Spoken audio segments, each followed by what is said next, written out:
बाप रे बा, कर्जो देना बड़ा जुलूम का हाल छ।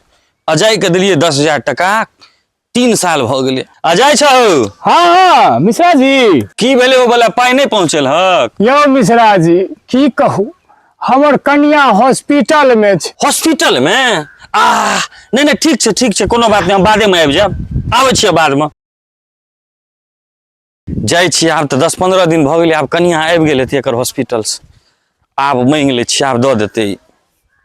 अजय! हाँ मिश्रा जी। की भेलै हो? की कहू मिश्रा जी, देखे छियै कते परेशान छी। अखन पाई के बड़ दिक्कत छै, हमर कन्या हॉस्पिटले में छै।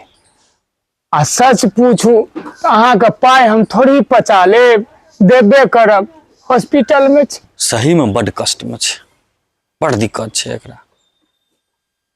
अखन तक कन्या एकर हॉस्पिटल में छै। अच्छा ठीक छै अजय, अबै छी फेर। ठीक छै।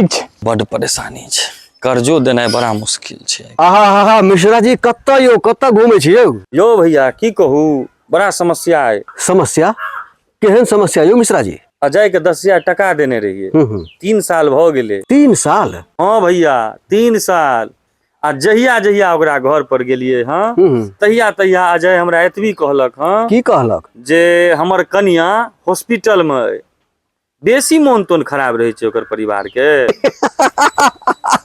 ओकर घर वाली तो नर्स के नौकरी करे से हॉस्पिटल में, तो जेबे नहीं करते यो।